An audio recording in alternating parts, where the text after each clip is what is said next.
Greetings. Let's start over there.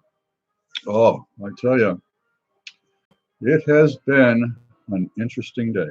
And it looks like it's 5 o'clock. Let's see, is it 5 o'clock? Not quite 5 o'clock. So I'm not expecting everybody to rush in here, but it is getting close to 5 o'clock. It's 4:59. 4:59. And okay, well, it must be 5 o'clock. Mary is here. Greetings, she says. She says hi, and I say hi to Mare. Is there any problem with the transmission today, Mare? If you can send me a little message there. Things are going well. You see me, my gorgeous face?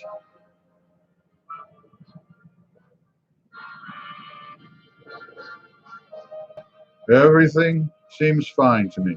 Okay, fantastic. All right, well, let's see now. I can start out by, we've got three folks here watching. All right, well, let me start then. There's Monica. Good to see you, Monica. I hope the transmission is better today. I really do, and thank you for letting me know. I'm not quite too sure what was going on, but there's been a lot of things. But it's 5 o'clock, and it's time for the old growler to crack open a growler or two. This is again. I'm not going to show the trademark, but I will anyway. Tributary Brewing Company up in Kittery, Maine. That's where the growler comes from. I can't wait to get back up there and see my buddy Todd Mott. He's up there. He's a brewer and does some fine beers, traditional beers particularly. And I will be talking about that a little later, about styles of beer, because in this here growler today, picked up at the Henry Street Ale House. It is a British beer. It is London Pride. So we'll be having London Pride out of the growler. It's we know it's a traditional British beer. It's what do they call it? An ale. I believe it's a. I didn't check. I don't know I don't think it's an IPA. But enough talk about it. Let's pour it. And it's going to be right down the side of the glass. I hope I don't. There we go.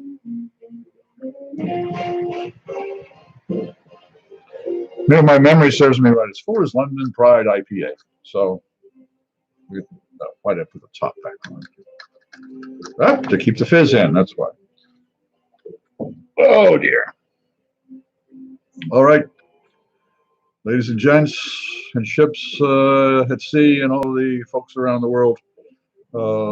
Cheers. It is Tuesday, the last day of March in 2020. And here we are sitting in downtown Brooklyn, the edge of Brooklyn Heights. And cheers.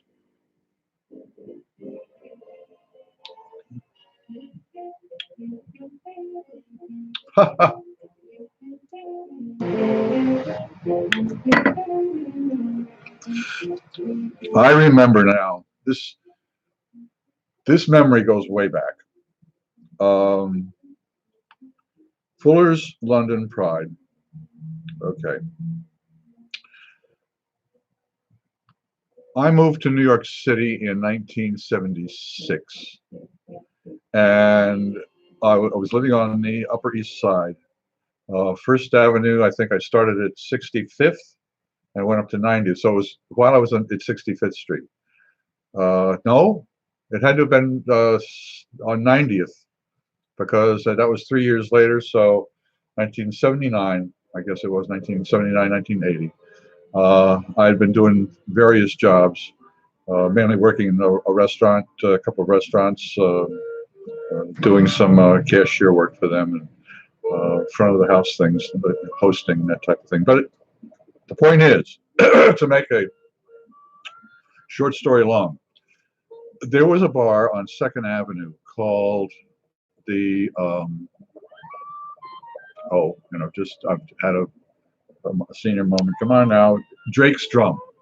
It was Drake's Drum, and the bartender there was a young fellow just come over from England, a fellow by the name of Gary Regan. God bless his soul. To Gary.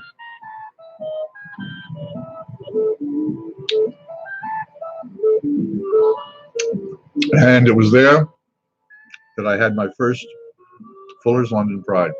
And I had never had, I'd had some Canadian beers, some Canadian ales, Brador, and there was another one, there was a porter that I think Molson put out. And so I'd had some of those, and of course Guinness, but I hadn't had a London Pride. Oh, and in case you're noticing, yes, that's Ebbets Field on the grass there. I hadn't had a London Pride. So the first time Gary pulled me a pint, or a jar as he called it, I took a taste and I said, "Oh, what is this?" And the thing is it's a very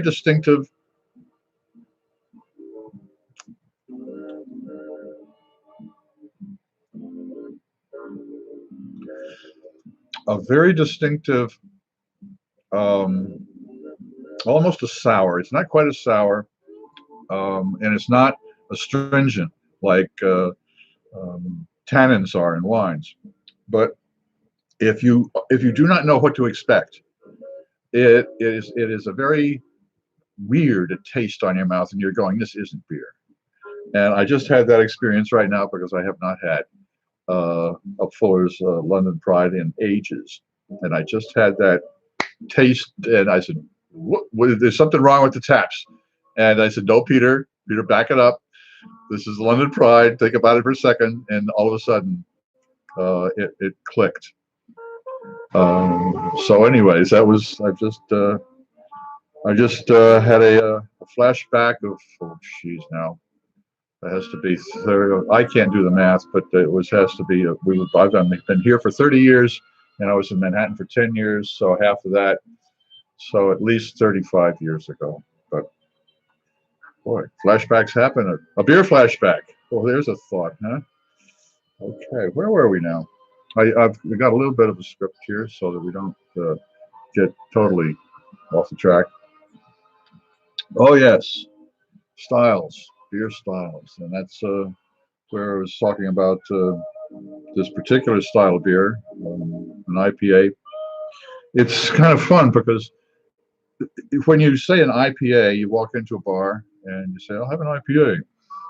Bartender, there can be maybe 6 IPAs, all of them ranging in color from practically blonde all the way to almost a garnet color, and they can have aromas going all the way from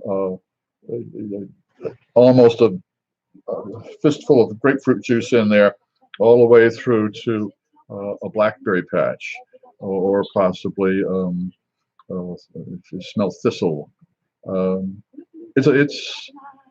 It's an incredible range, and so styles of beer have gotten pretty wide in their range, and they've also had quite a few of them made up.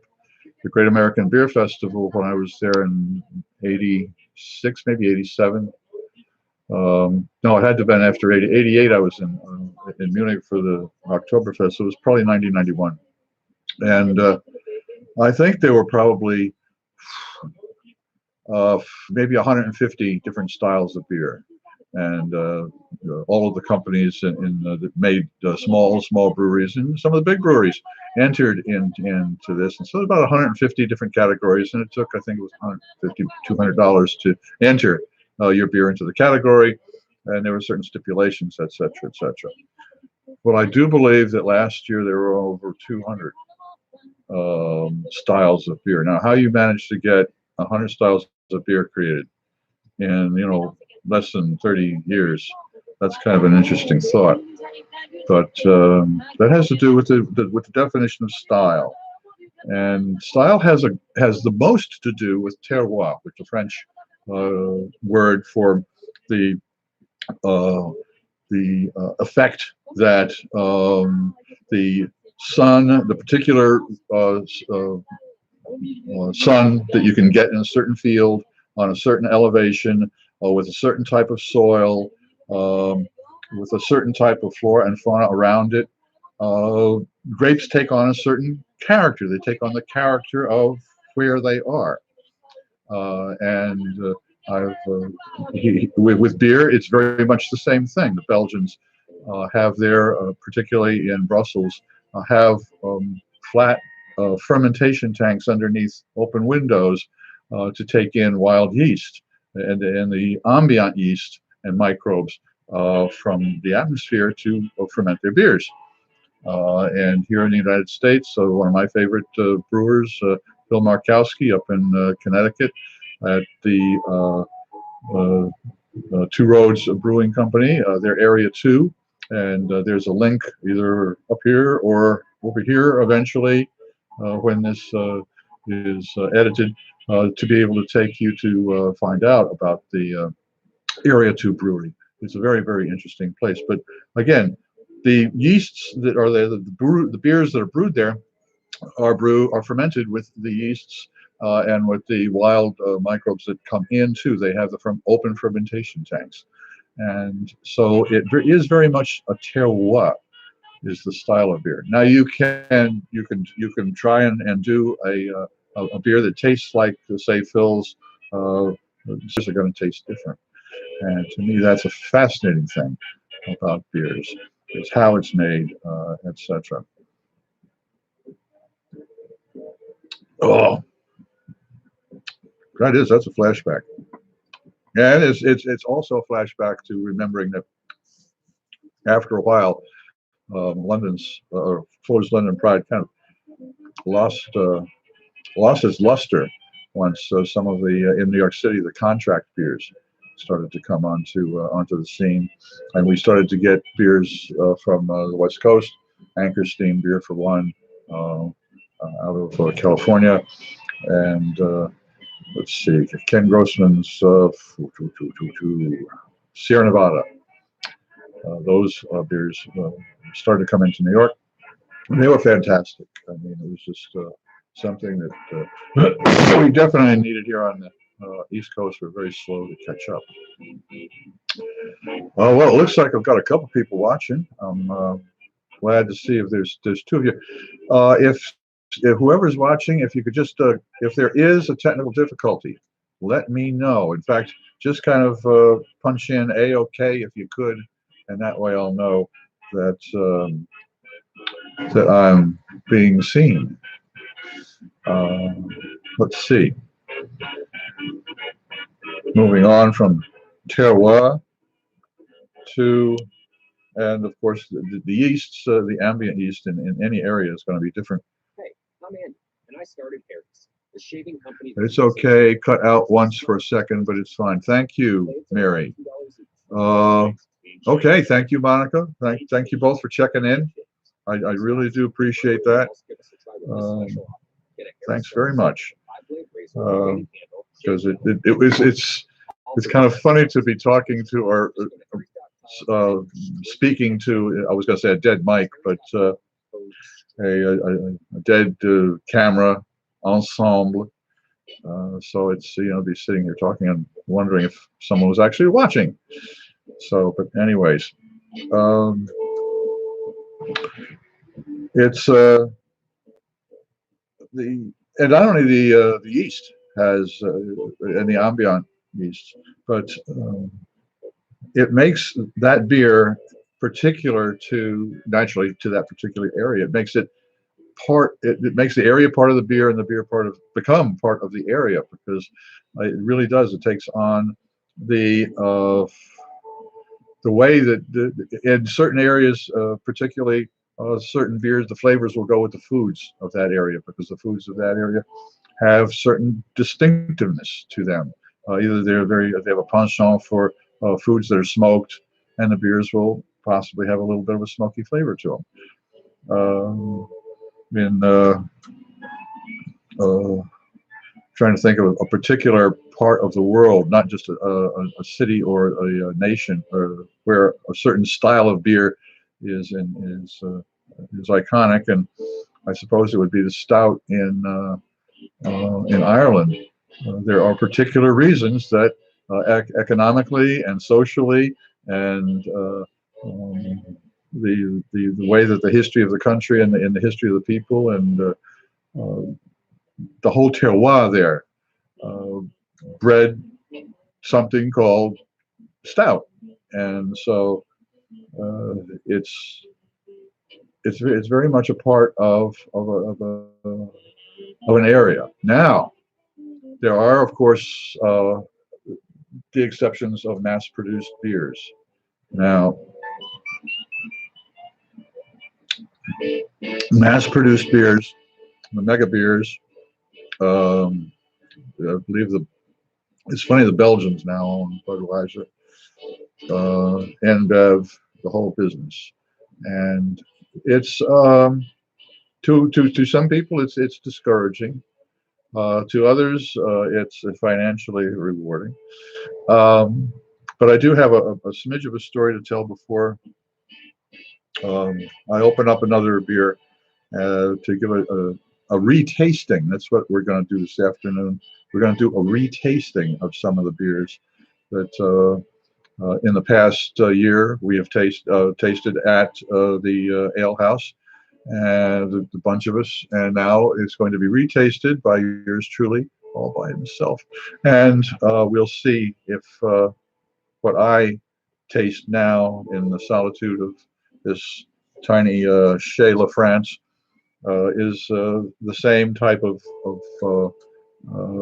beer platform, beer sensation, flavor profile that I tasted in the bar, which I was going to talk more about terroir, but it brings me up to a point is to, well, the beer I'm going to do today is it's a young upstart. It's from Liar's Bench up in Portsmouth, New Hampshire. And there it is. I'm going to give this a try a little bit later. But I'm going to finish the mass-produced beer story first, and that is, yeah, huge things are intimidating, and uh, they become iconic in their own way. And uh, some people think that's bad. Some people think it's good. It's a real toss-up, and in the end, politically, it ends up into a political argument, which isn't nice. But I have a story to tell that illustrates that you have to double think this. You have to take a look at it. Um, in 1989, I had a chance to work for a travel agent magazine and was the body on the plane that reported that they needed to go. And it had to do with trips to Switzerland and the Ural Pass, and one of the stops was in Lausanne. And I was looking. I asked the tour guide particularly if there was anything that had to do about beer in the area that I could interview the brewer or could go taste a beer that was indigenous to that particular area. And there wasn't really. I mean, they have in Switzerland it was kind of a consortium, and they all kind of joined together into a consortium. Each one of them is different, but it's it was difficult to come up with something that would be what we would have called back then a microbrewery. But she did say that if I wouldn't mind, she was going to go back to her alma mater, which was l'École Hôtelier in Lausanne, which is connected with Cornell University's hospitality school over here in the United States. And I could speak with the president there, and maybe he would have something to say about beer and hospitality industry. So of course I said fine, that would be great. And I went and we spoke. I had a grand tour. It was fantastic. The classrooms were just amazing. They weren't working classrooms at the time. I mean, there was no one in them, but it was just a spectacular place. So after a quick tour, I had a chance to sit down and talk with the president of the L'École Hôtelier. And I said to him, um, I'm over here fascinated with the service industry in Switzerland in particular, but in Europe in general, is that there are people who are professional waiters, professional waitresses, professional bartenders. It is a profession, and the professionalism is just amazing, and the consistency is the service is impeccable, and it's too bad we can't have that in the United States. And it was kind of a way. He agreed in a way. And then I asked him, I said, as far as service, really good service, food service in the United States, and again, this goes back to the the late 80s, early 90s. Um, I said, what would you say would be the best food service in the United States? And without blinking, the man said McDonald's. And then I understood. Yes, it's consistency. Every chef, every good chef, might have a unique dish, but every freaking dish that goes out of there is consistently the same thing. If you have something on a menu that is a certain way, that is consistent. That is the key. I mean, fantastic. You start out as any cook or chef, professional chef or cook would tell you, when they look at something, they want to get the absolute best ingredient they possibly can, and then the trick is not to fuck it up. And so, I mean, you can be ornate and all that kind of good stuff, but just don't fuck it up. And so that was, I could understand that wherever you go in the world, McDonald's is McDonald's is McDonald's. Although there are certain things that you can get at McDonald's, apparently in Indonesia, that you can't get in New York. So that's part of the thing. But yes, large mass-produced things are necessary.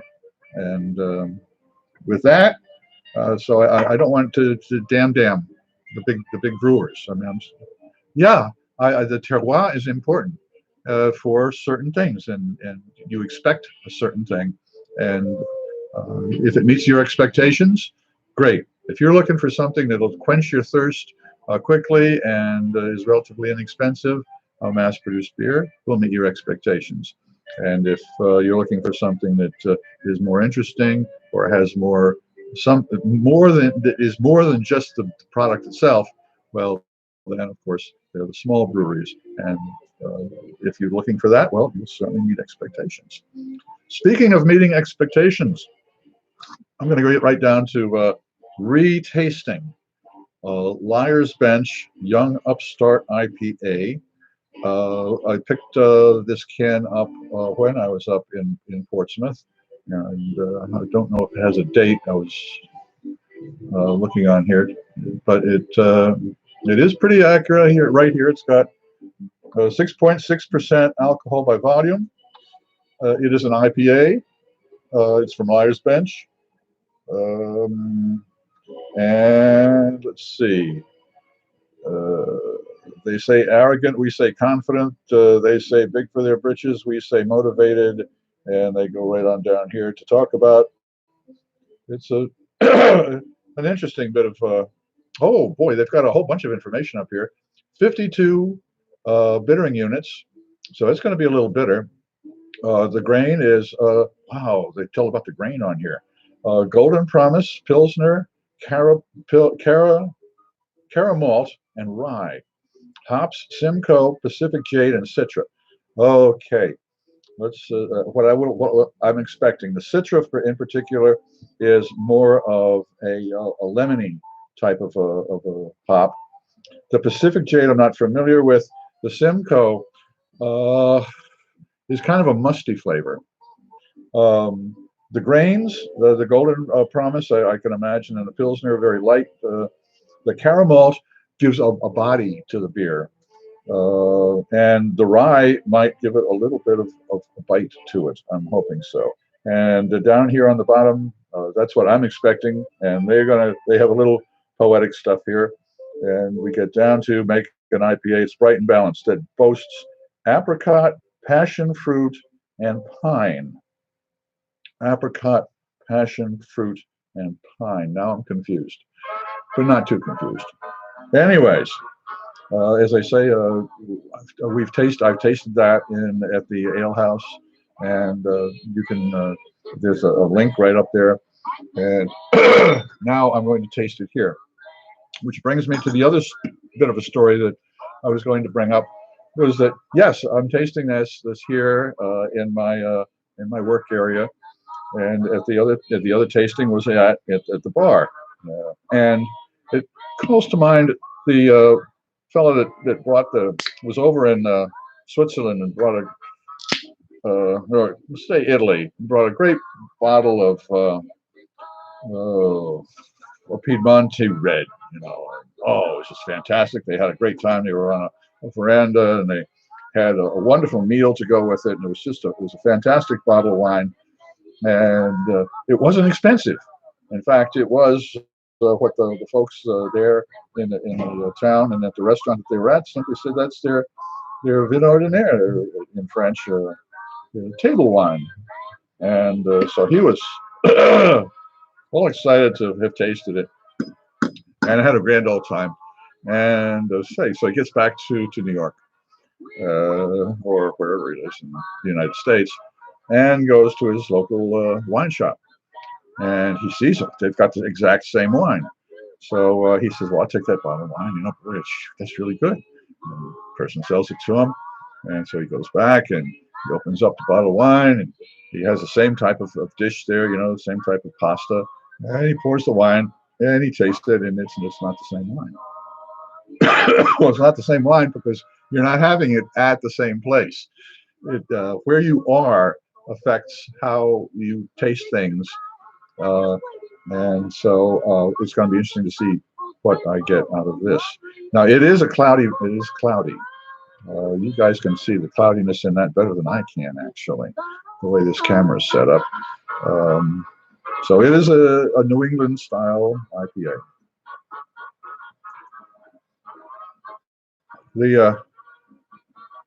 There is that lemon, but there's a couple other nice little aromas in there. So the hops aren't off-putting at all. In fact, they're kind of a challenge. You, but boy, I wonder what that tastes like.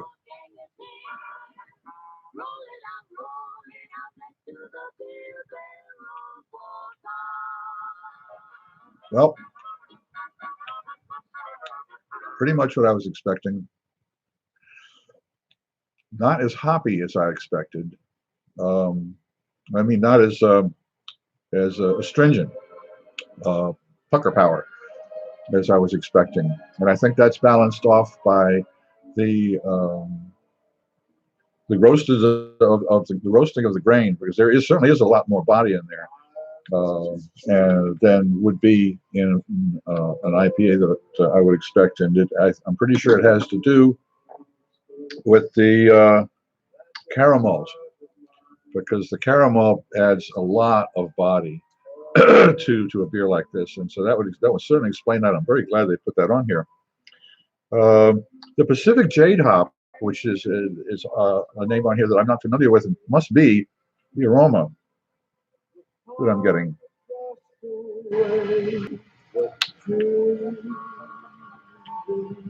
And it's not immediately identifiable to me as a particular type of a flavor, where I could say apricot, or perhaps black cherry, or plus sour cherry. It's not an identifiable. It's not an identifiable bitterness or flavor. However, it is a very refreshing sensation on the tongue and the palate. The finishing flavors. It's not like it's not like the guest that never leaves. It is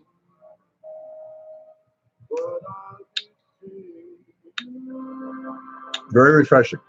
It's also the cloudiness. I'm not a real fan of cloudy beers. Um, I can almost be convinced that the brewers of New England simply decided that they didn't need filters on their last bottling run. So just said to hell with it and save a little money on the equipment. But that's not true. No, no. It is a developing style of beer, which brings us back to style. Yes, a New England Pale IPA, an NEIPA. They actually have a name for it, and that's what it is. So some people call it a Northeast IPA. You know, we don't want to leave out New York. So yeah, I suppose it is. It has developed, yes, and as all foods develop in recipes, and say a braised brisket in one culture is different than a braised brisket in another culture that is different from a braised brisket in a third culture. All of them braising brisket, but all of them different. So I suppose it can be the same said with beers. Let's see, how are we doing? Oh, we're at the half hour time, and I guess since I pretty much know folks by name who are watching this, Mary and Monica, and we got somebody else there that's watching. Thank you very much for. I appreciate it. How did your weekend cooking go? Oh, very well. In fact, we have something called Blue Apron that sends us that we buy. It's a food delivery thing. It's already, the mise en place is already done, and you prepare it yourself. And that's usually for 2 days of the week. But over the weekend, the pot roast came out fantastic. I tell you, the guys at Paisanos, where they get their beef from, and it was a gorgeous piece of work of art. And the Italian sausages, sweet and hot, I just sauteed them up. Steamed them first, browned them to get the Maillard effect on them, give them a little flavor, and then the peppers and onions, and sauteed them in there with some beer, steamed some beer in with that, and then let that cook together. So we're going to probably, I was thinking about having that with some polenta later in the week, a base of polenta, and then you have the sausages with the peppers and onions. And I think that it would sauce itself. I mean, it's a beautiful sauce. So that's it. And the Blue Apron is a tilapia with, I believe it's a Mexican spicing. So, but that's to the side. But yes, the weekend cooking came out very well, and now of course it's we've got another weekend coming up relatively soon, as every weekend shows up, same amount of time. But it's just the days seem to, over the last 2 weeks, the days fly by, but the weeks go like molasses in December. So that's pretty much my observation, is that I hope everyone who's watching, all three of you, Mary and Monica, and will enjoy. I hope you've enjoyed the visit. I certainly have enjoyed being here. It's weird talking to a camera, but I try to empathize, and I do appreciate you allowing me to sit here and to pontificate for. There's Steve. All right. Hey, excellent. Okay. Well, that wraps it up for today. And I appreciate everybody allowing me to pontificate here. And thank you all. And I look forward to seeing you tomorrow at 5 o'clock here at A Beer with the Old Growler. You all have a good night. Oops, hold on. Hoping all of your beers meet expectations. That was a good one.